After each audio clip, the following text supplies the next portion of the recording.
யமுனாச்சாரியருடைய கீதாத சங்கிரகம் அப்படிங்கிற கிரந்தத்திலிருந்து ஃபர்ஸ்ட் அத்தியாயத்தினுடைய சம்மரி ஸ்லோகம். ஞாபகம் இருக்கா? இருக்காது? ஞாபகம் இருக்கா? சொல்லுங்க.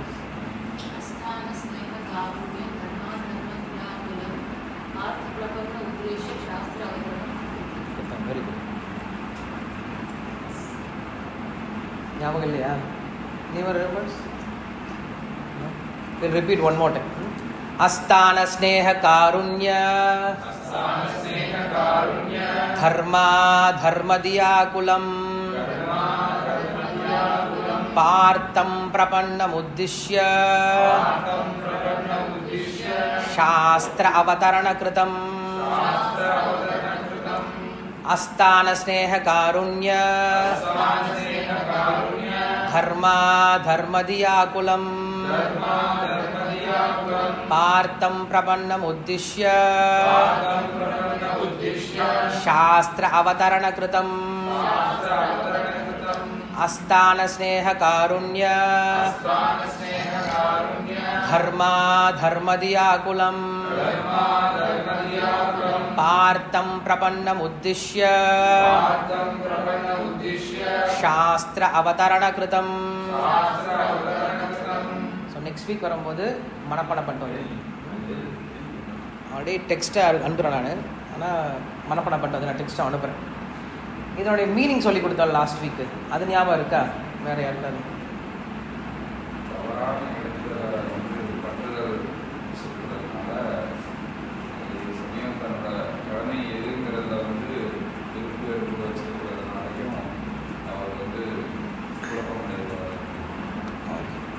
ஆல்மோஸ்ட். வேற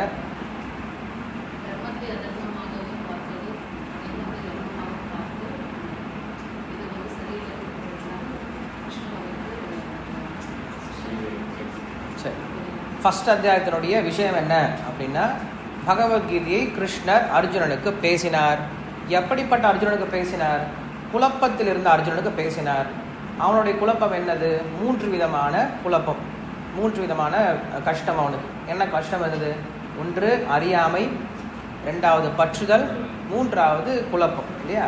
இந்த 3 பிரச்சனையினால அவன் பாதிக்கப்பட்டிருந்தான். இந்த பாதிப்பை போக்குவதற்காக கிருஷ்ணர் அர்ஜுனனுக்கு பகவத்கீதையை பேசினார். இதுதான் முதல் அத்தியாயத்தினுடைய சாரமான விஷயம். யார் எப்போ கேட்டாலும் சொல்ல தயாராக இருக்கும். முதல் அத்தியாயத்தில் என்ன சார் பேசப்பட்டிருக்கு? முதல் அத்தியாயத்துடைய தலைப்பு என்னது? அர்ஜுன விஷாத யோகம். அர்ஜுனுடைய கவலையை சொல்ல வந்த அத்தியாயம். இதுதான் முதல் அத்தியாயத்தினுடைய தலைப்பு. ஸோ முதல் அத்தியாயத்தில் பேசப்பட்ட விஷயம் என்னது? அர்ஜுனுடைய கவலையை போக்குவதற்காக. அர்ஜுனனுக்கு என்ன கவலை? 3 விதமான கவலைகள்: அறியாமை, பற்றுதல், குழப்பம் அப்படின்னு இந்த 3, இக்னரன்ஸ், அட்டாச்மெண்ட், இன்டெசிஷன் அப்படின்னு சொல்லும். இந்த 3 தான் அர்ஜுனுடைய பிரச்சனைக்கு மூல காரணமாக இருந்தது. இந்த 3 விதமான பிரச்சனைகளை தீர்ப்பதற்காக கிருஷ்ணர் அர்ஜுனனுக்கு இந்த கீதை அப்படிங்கிற சாஸ்திரத்தை பேசினார். இதில் கிளியராக இருக்குமா?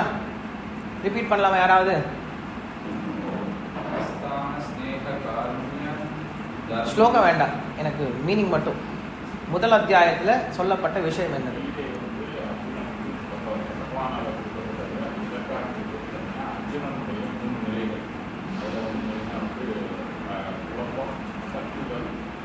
அறியாமை.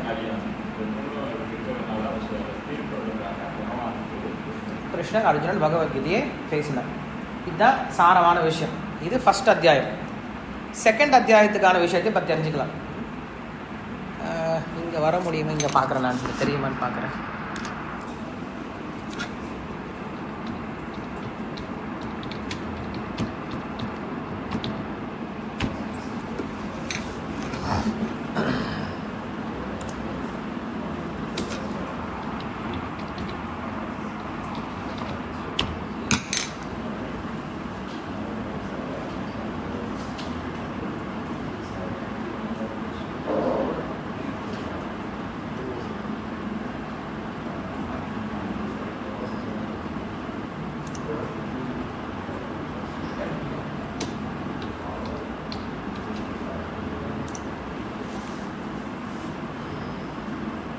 तर्क संग्रह काटे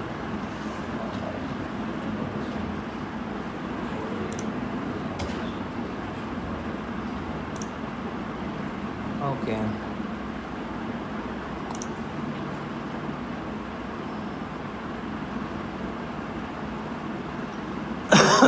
சான்ஸ்கிரிட்ல இருக்கு.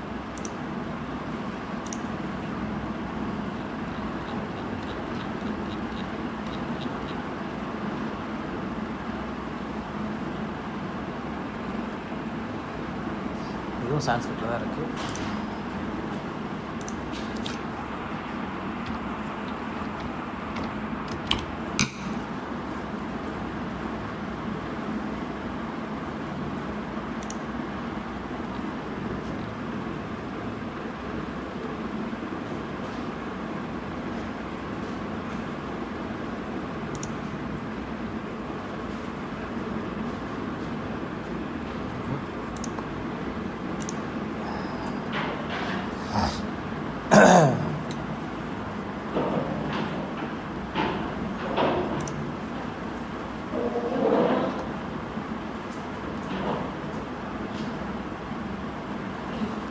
சரி, இந்த புக்கு இதில் இல்லை.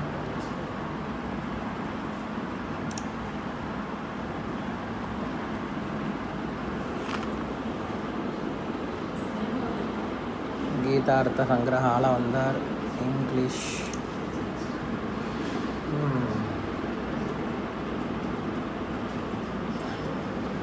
எப்படி பெருசுப்படுத்துறது?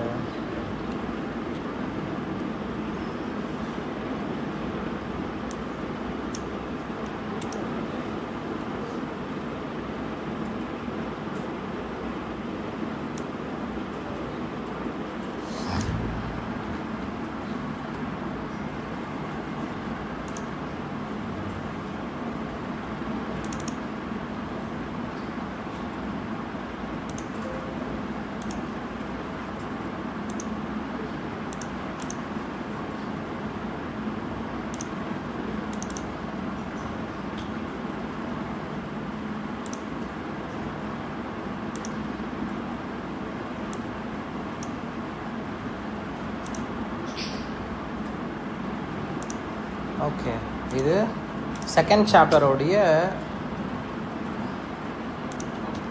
நித்யாத்ம அசங்க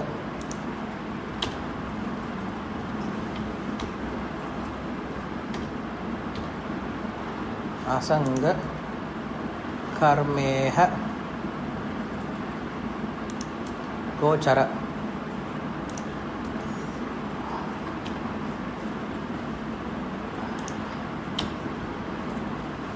सांख्य योगदीहि द्वितीये सितधी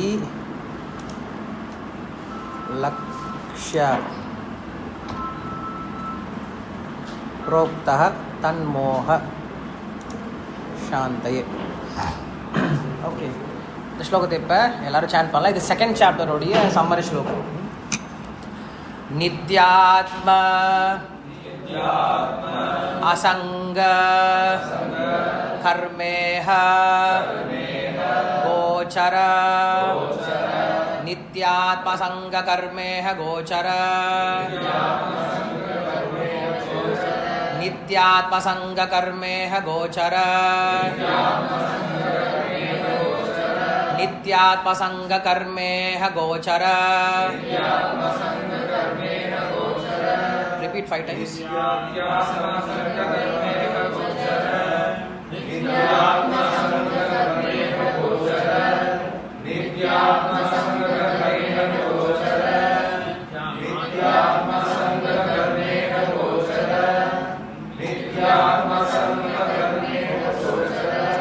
सांख्य योगदीहि सांख्य योगदीहि सांख्य योगदीहि नित्यात्म संग कर्मेह नित्यात्म असंग कर्मेह गोचर सांख्य योगदीहि द्वितीये द्वितीये द्वितीये स्थितधि स्थितधि स्थितधि लक्ष्य द्वितीये स्थितधि लक्ष्य द्वितीये स्थितधि लक्ष्य द्वितीये स्थितधि लक्ष्य प्रोक्त प्रोक्त प्रोक्त तन्मोह तन्मोह तन्मोह शान्तये शान्तये द्वितीये स्थितधि लक्ष्य प्रोक्त तन्मोह शान्तये द्वितीये स्थितधि लक्ष्य प्रोक्त तन्मोह शान्तये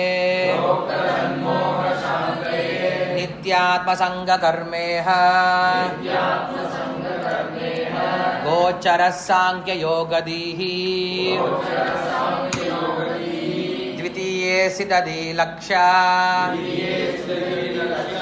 प्रोक्त तन्मोह शान्तये नित्यात्मसंगकर्मेह गोचरः सांख्ययोगदीः द्वितीये स्थितधि लक्ष्य प्रोक्त तन्मोह शान्तये. ஓகே, இதை நான் அனுப்பிச்சிக்கிறேன் டெக்ஸ்ட்டு. இதில் விஷயம் என்ன அப்படின்னா, தன்மோக சாந்தையே. தன்மோக அப்படின்னா அவனுடைய மோகத்தை சாந்தப்படுத்துவதற்காக. யாருடைய மோகத்தை? அர்ஜுனன். மோகம் அப்படின்னா என்னது? மோகம் அப்படின்னா நான்சென்ஸ் அப்படின்னு சொல்லி சொல்லணும். அமோக அப்படின்னா சென்சபிள். மோகம்னா வியர்த்தம், வீண் அப்படின்னு சொல்லி சொல்கிறோம். யூஸ்லெஸ் சொல்கிறோம் இல்லையா? யூஸ்லெஸ் பேர் என்ன சொல்கிறோம்? மோகம் அப்படின்னு சொல்லி சொல்கிறோம். அதை பற்றுதலும் மோகத்தை தான் வேஸ்ட்னு சொல்கிறதுனால அந்த மோகன் பேர் வச்சுருக்காங்க, வேற ஒன்றும் கிடையாது. அது வேஸ்ட்ன்றதுனால அதுக்கு பேர் மோகன் பேர் வச்சுருக்காங்க. இங்கே சொல்கிறாரு, தன் மோக அவனுடைய வியர்த்தமான தேவையற்ற விஷயங்களை சாந்தப்படுத்துவதற்கு. உண்மையில் நம்மளை சாந்தப்படுத்துறதுக்கு என்ன தெரியுமா செய்யணும்? நம்ம கிட்ட இருக்கக்கூடிய தேவையில்லாத விஷயத்தை எடுத்துட்டாவே போதும், நம்ம சாந்தமாயிடும். நமக்கு பிரச்சனை என்ன அப்படின்னா, தேவையில்லாத விஷயத்தை தலை எடுத்துக்கிறாங்க, நம்மளுக்கு டிஸ்டர்ப் ஆகும். அப்படி இல்லாமல்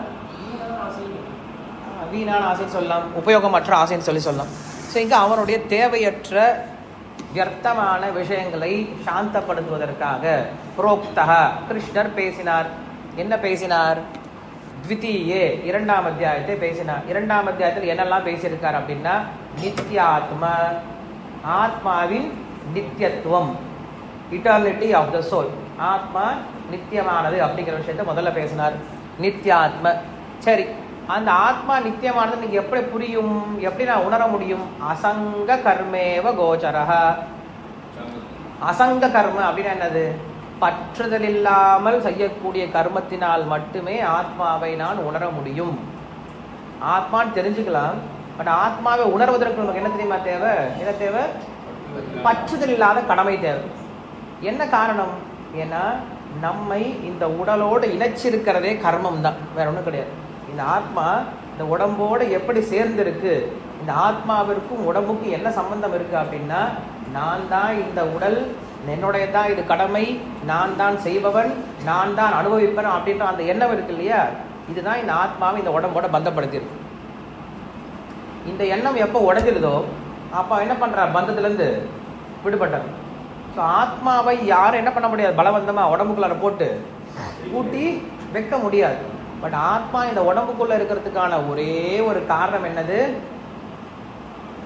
தன்னுடைய தவறான புரிதல் மட்டும்தான். ஆத்மாவை யார் என்ன பண்ண முடியாது? கட்டுப்படுத்தி ஒரு உடம்புக்குள்ளார போட்டு பூட்டி வைக்க முடியாது. ஆத்மாவுடைய இந்த நிலைமைக்கு யார் காரணம்? ஆத்மாவுடைய சிந்தனை தான் காரணம். நான் எது வரைக்கும் நான் பிச்சைக்காரன் நினச்சிக்கிட்டு கூட நான் பிச்சைக்காரன் தான். எப்போ நான் புரிஞ்சுக்கிறேனோ என்னுடைய அப்பா உயர்ந்த ஒரு ராஜா, நான் எங்கள் அப்பாவுக்கு சொந்தமானவன், நான் எங்கள் அப்பாவோட இருக்க வேண்டியவன் அப்படின்ற புரிதலுக்கு வந்துடுறானோ அந்த க்ஷணம் நேர்றாம மோட்சம் அடைஞ்சிடறான். அவன் தன்னை பிச்சைக்காரன் நினச்சிட்டு இருக்க வரைக்கும் பிச்சைக்காரனாக தான் இருக்கணும் இல்லையா? அதுபோல் இந்த ஜீவாத்மாவானது எது வரைக்கும் என்னுடைய உடல் இதை செய்பவன் நான், என்னுடைய கடமை நான் அனுபவிக்கிறோம் அப்படின்ற எண்ணத்தில் இருக்கோ, தன்னுடைய எண்ணம் தான் தன்னுடைய பற்றுதலுக்கு காரணம். மனையேவகி மனுஷியானாம் காரணம் பந்த மோக்ஷயோகோ அப்படின்னு உபனிஷத் சொல்லுது. ஒரு மனுஷனுடைய பந்தத்திற்கும் மோட்சத்திற்கும் எதிராக காரணம் அப்படின்னா மனையேவகி மனுஷியானாம், அவனுடைய மனசு தான்ப்பா காரணம். மனசுனா இங்கே என்னது? அவனுடைய எண்ணங்கள் தான் காரணம். எனக்கு இன்னைக்கு கிருஷ்ணர் காலைல சாப்பிட்றதுக்கு நல்ல பழங்கள் கொடுத்துருக்காரு, இல்லை காய்கறி கொடுத்துருக்காரு, இல்லை ஏதாவது கிழங்கு கொடுத்துருக்காரு. சாப்பிடும் பொழுது கிருஷ்ணனுக்கு இதை கொடுத்துருக்காரு, எவ்வளவு சிரமப்பட்டு இந்த செடி முளைச்சி வந்திருக்கும், இதை சாப்பிட்றது எவ்வளோ ருச்சிகரமாக இருக்குது, இதை சாப்பிட்டா உடம்புக்கு எவ்வளோ ஹெல்ப்ஃபுல்லாக இருக்குது அப்படின்னு நினச்சி சாப்பிட்டேன் அப்படின்னா அது எனக்கு மோட்சத்தை கொடுக்கும். காலங்காத்தால இதுதான் சாப்பிடணுமா, வேறு கதி இல்லையா அப்படின்னு நினச்சி சாப்பிட்டோன்னா அதுவே நம்முடைய பிரச்சனைக்கு காரணமாயிடும். அதனால் நம்முடைய பற்றுதலுக்கும் நம்முடைய மோட்சத்திற்கும் எதுதான் காரணம்? நம்முடைய மனசு தான் காரணம். சதங்க சொல்கிறாரு, அந்த மோகத்தை போக்குவதற்காக அப்படின்னு சொன்னார். ஸோ எதுக்கு இந்த ஆத்மாவை உணர்வதற்கு மிக முக்கியமான ஒரு கருவி என்ன இருக்குது? அசங்க கர்மேவ அப்படின்னு சொல்கிறார். பற்றில்லாமல் செய்யக்கூடிய கடமை தான் ஒருவனை நான் இந்த உடல் அல்ல ஆத்மா அப்படிங்கிற புரிதலுக்கு கொண்டு வரும் அப்படின்னு சொல்கிறார். இது ஆரம்பத்திலிருந்து பேசிட்டு வர கிருஷ்ணர். அசங்க கர்மேக கோச்சரக சாங்கிய யோகதீஹி அப்படின்னு சொல்கிறார். சாங்கியம் அப்படின்னா என்னது? சாங்கிய தத்துவம் அப்படின்னா ரிசர்ச் நாலேஜ் அப்படின்னு சொல்கிறோம். அதாவது ஆத்மா நித்தியமானது அப்படிங்கிற விஷயத்தை கிருஷ்ணர் வெறும் வாயில் சொல்லாமல் அந்த ஆத்மா எப்படி நித்தியமானது, ஏன் நித்தியமானது, எந்த சமயத்தில் நித்தியமாக இருக்கும், அப்போ நித்தியம் இல்லாத ஒரு பொருளும் இருக்கணும்ல. நித்தியம் அப்படின்னா நித்தியம் இல்லாத ஒரு பொருளை எக்ஸாம்பிள் காட்டணும்ல. வெயில்னு ஒன்று காட்டணும் அப்படின்னா கண்டிப்பாக நிழல்னு ஒன்று காட்டணும், அப்போ தான் அதுக்கு வித்தியாசம் தெரியும். வைரம்னு ஒன்று காட்டணும் அப்படின்னா அதுக்கு சாதாரண கல் உள்ள வித்தியாசம் காட்டணும், இல்லை வைரத்துக்கும் சாதாரண கல்லுக்கும் வித்தியாசம் தெரியாது, வைரத்தை புரிஞ்சிக்கவே முடியாது. சுகம்னு ஒன்று காட்டணும் அப்படின்னா துக்கத்தை காட்டினா என்ன பண்ண முடியும்? சுகத்தை காட்ட முடியும். இனிப்புன்னு ஒன்று காட்டணும் அப்படின்னா கசப்பு காட்டினா இனிப்பு காட்ட முடியும் இல்லையா? அது போல் எப்பயுமே நம்ம ஆப்போசிட் தான் புரிஞ்சிக்க முடியும். அதே போல் எங்க சொல்கிறாரு, எப்படி ஆத்மா நிரந்தரமானது, இந்த உடல் எப்படி அனித்தியமானது அப்படிங்கிற ரெண்டு வித்தியாசத்தை என்ன பண்ணுறாரு? சாங்கிய யோகம் அப்படிங்கிற விஷயத்தில் நம்மளுக்கு பிரித்து காட்டினார். சாங்கிய யோக தீஹி அப்படின்னு சொல்கிறார். யோக தீ அப்படின்னா என்னது? தீ அப்படின்னா என்னது? தீ அப்படிங்கிறது புத்தி இல்லையா? புத்தின்னு சொல்கிறோம் இல்லையா? புத்தி அப்படிங்கிறது தீ அப்படின்ற சப்தத்துலேருந்து வருது. புத்தி தீமஹி, காயத்ரி மந்திரத்தில் தீமஹின்ற வார்த்தை உபயோகப்படுத்துகிறோம். தீமஹினா என்னது? சூரிய பகவான் கிட்ட பிரார்த்தனை பண்ணுறோம் தினமும், என்னுடைய புத்தியை பிரகாசப்படுத்து அப்படின்னு சொல்கிறோம். என்ன பண்ணுறோம்? தினமும் காயத்ரி மந்திரத்தில் சாண்ட் பண்ணுறாங்க. ஸோ அப்போ யோகதி அப்படின்ற வார்த்தையை உபயோகப்படுத்துகிறாங்க. இங்கே யோகம் எதனால் வருது? இங்கே புத்தினால யோகம் வருது. நம்ம புத்தி யோகம் பார்த்தோமா 2ஆம் அத்தியாயத்தில்? புத்தி யோகம்னா என்ன சொன்னோம்?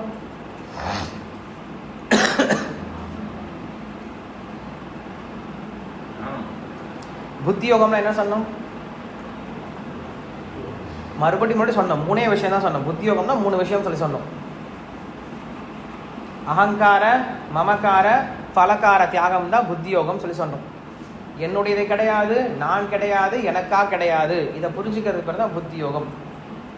ஞான யோகம் வேற, புத்தி யோகம் வேற. ஞான யோகம் அப்படிங்கிறது வேற, புத்தி யோகம் அப்படிங்கிறது நாம் செய்யக்கூடிய கர்மாலேயே இருக்கிறதுக்கு பேர் தான் புத்தி யோகம்.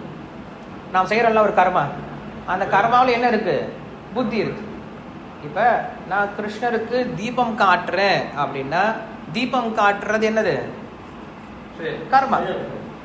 அதில் என்ன இருக்கு? புத்தியும் இருக்கு. என்ன புத்தி இருக்கு? நான் கிருஷ்ணருக்கு அர்ப்பணம் பண்றேன். எதை அர்ப்பணம் பண்றேன்? என் கிட்ட இருக்கிறதுலையே ரொம்ப சிறந்த ஒரு பொருள் என்னது? நெய். ரொம்ப கஷ்டப்பட்டு நான் உருவாக்குற நெய் இருக்கு இல்லையா, அந்த நெய் யார் கொடுக்குறேன்? நான் கிருஷ்ணருக்கு அர்ப்பணம் பண்ணுறேன் அப்படின்ற புத்தியோடு நம்ம என்ன பண்ணுறோம்? அர்ப்பணம் பண்ணுறோம். ஸோ அதனால் நாம் செய்யக்கூடிய காரியங்கள்லேயே என்ன இருக்குது?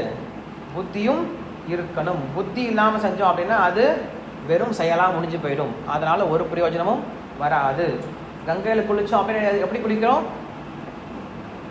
சோப்பை போட்டுட்டு ஷாம்பு போட்டு குளிக்கிறது கிடையாது, புத்தியோடு குளிக்கிறோம். எப்படி? எண்ணப்பட்ட புத்தியோடு குளிக்கிறோம். இது ஹரிபாத தீர்த்தம், அப்படின்ற புத்தியோடு குளித்தோம் அப்படின்னா கங்கையில் குளிக்கிறதுக்கு பிரயோஜனம் இருக்குது. பிரசாதம் சாப்பிட்டா என்ன பண்ணுறோம்? ஒவ்வொரு கவலத்தையும் எடுத்து வாயில் கபக் கபக்னு போட்டுக்கிறது கிடையாது. இது கிருஷ்ணருடைய கருணை அப்படின்ற புத்தியோடு சாப்பிட ஆரம்பிக்கிறோம். ஸோ இப்படி நம்ம செய்யக்கூடிய ஒவ்வொரு கர்மாவிலும் என்ன இருக்குது? புத்தி அடங்கிருக்கு. இதுதான் புத்தி யோகதீஹி அப்படின்னு சொல்கிறேன். ஸோ நாம் செய்யக்கூடிய ஒவ்வொரு கர்மாலும் என்ன இருக்கணும்? புத்தியோடு செய்யணும் அப்படின்னு சொல்கிறேன். அந்த யோகதீஹி அப்படின்ற விஷயத்தையும் கிருஷ்ணர் 2ஆம் அத்தியாயத்தில் பேசுகிறேன். யோகதீஹி த்விதீயே ஸ்திததி புத்தி, அதுக்கப்புறம் யோகதி, இங்கே ஸ்திததின்னு சொல்லி சொல்கிறார். ஸ்திததினா என்னது?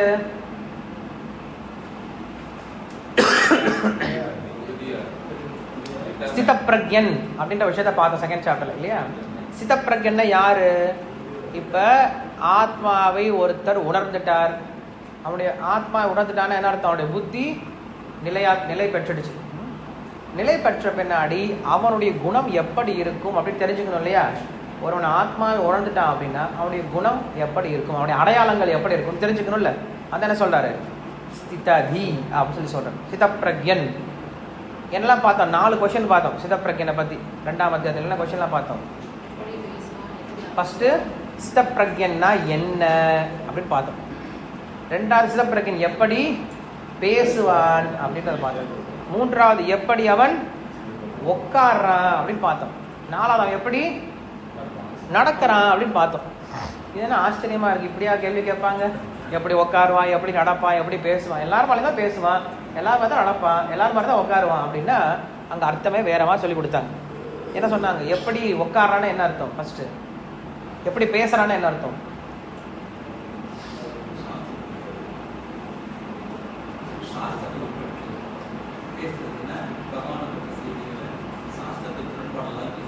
சரி, இது சிதப்பிரக்யனை பற்றி பேசுகிறோம், பக்தனை கிடையாது. சிதப்பிரக்யன் எப்படி பேசுறான் அப்படின்ற கொஸ்டினுக்கு என்ன ஆச்சாரியர்கள் அர்த்தம் கொடுத்தாங்க? சிதப்பிரக்யன் எப்படி பேசுறான் அப்படின்னா என்ன அர்த்தம்னா, அவன் எப்படி தன்னுடைய மனசுக்குள்ளார தன்னை சமாதானப்படுத்திக்கிறான், கஷ்டம் வரும்போது சந்தோஷம் வரும்போதும் மற்றவங்க கிட்ட எப்படி பேசுறான், இதான் பேசுறது அப்படின்னா. அதாவது இரட்டிப்பு தன்மை வரும் பொழுது, துன்பமோ இன்பமோ வரும் பொழுது முதல்ல நம்ம யாரை சமாதானப்படுத்தணும்? நம்ம மனசை சமாதானப்படுத்தணும். நமக்குள்ள நம்ம பேசிக்கணும் ஃபர்ஸ்ட். அவன் என்ன பண்றான்? தனக்குள்ளார ஒரு சந்தோஷம் வரும்போது, சந்தோஷம் ரொம்ப ஆளாதப்பா அப்படின்னு சொல்லிட்டு தன்னுடைய மனசுக்கிட்ட பேசணும். 2வது துக்கம் வரும்போது, பரவாயில்ல இதெல்லாம் ஒரு பெரிய விஷயம் சொல்லிட்டு என்ன பண்ணணும்? பேசணும். அதே போல் வெளியாளுங்கிட்டே சொல்லணும். வெளியாளுங்க என்ன பண்ணுவாங்க? சந்தோஷம் வரும்போது துக்கம் வரும்போது நம்மளை வேறு வேறு தான் பேசுவாங்க. அவங்ககிட்ட எக்ஸ்பிளைன் பண்ணணும். அப்போ பேசுறது அப்படின்னா இரட்டிப்பு தன்மை வரும் பொழுது அவன் தன்னை எப்படி சமாதானப்படுத்திக்கிறான், மற்றவங்களை எப்படி சமாதானப்படுத்துகிறான். இதுதான் ஒரு தன்னை உணர்ந்த ஆத்மா எப்படி பேசுவான் அப்படிங்கிற விஷயத்துக்கான கேள்விக்கான அர்த்தம் சொல்லி பார்த்தோம். அதுக்கான ஆன்சர்லாம் பார்த்துட்டோம். மறுபடியும் நான் செகண்ட் சாப்டர் ரிவைஸ் பண்ண போகிறது கிடையாது. சரி, அவன் எப்படி உட்காருவான் அப்படின்னு என்ன அர்த்தம்?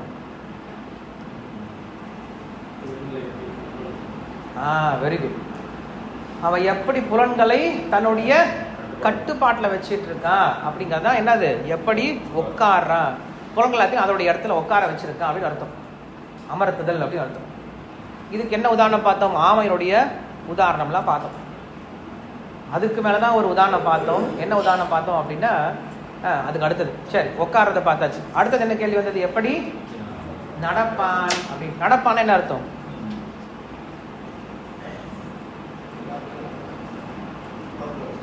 சிதப்பிரக்யன் எப்படி தன்னுடைய புலன்களை உபயோகப்படுத்துவான் அப்படின்னு அர்த்தம். புலன்களை வேற அடக்கி வச்சுட்டு இருந்தா பார்த்தா அந்த புலன்கள் என்ன பண்ணும்? உபயோகப்படுத்தணும். எப்படி அவன் தன்னுடைய புலன்களை செலுத்துவான் அப்படின்னு அர்த்தம். அப்போதான் கிருஷ்ணர் என்ன பண்ணார் அப்படின்னா ஒரு குழப்பி விட்டார். புலன்களை அடக்குனா ஆத்மாவை உணரலாம், ஆத்மாவை உணர்ந்துட்டா அப்படின்னா புலன்கள் அடங்கி போயிடும். இப்ப கொஸ்டின் ஃபர்ஸ்ட், ஆத்மாவை உணர்ந்தா புலன்கள் அடங்குமா, புலன்கள் அடக்க வந்தா ஆத்மாவை உணர முடியுமா அப்படின்னு கேள்வி கேட்கும்போது அடுத்த சகோதரர் ரொம்ப கிளியரா சொல்லிட்டாரு, உனக்கு புலனடக்கம் இருந்தா மட்டும்தான் ஆத்மாவை உணர முடியும். சரி, இந்த புலன்களை எப்படி அடக்கிறது? மறுபடியும் ஆத்மா உணர்ன்னு சொல்ல அவர் வேற ஒரு விஷயம் சொன்னார். என்ன சொன்னாரு? மத்பரஹா அப்படின்ற ஒரு வார்த்தை உபயோகப்படுத்தினார்.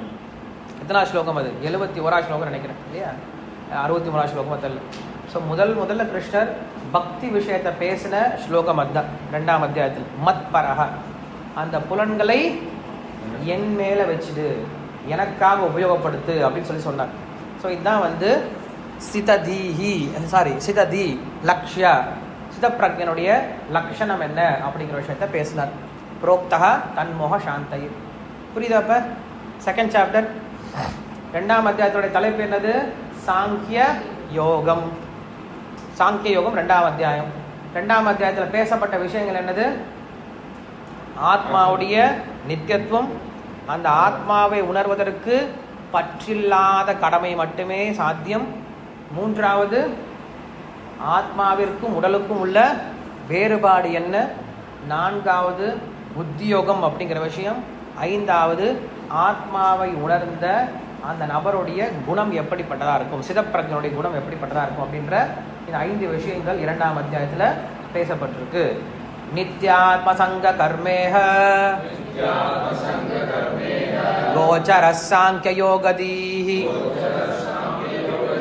த்விதீயே சிததி லக்ஷ்ய प्रोक्ता तन्मोह शान्तये.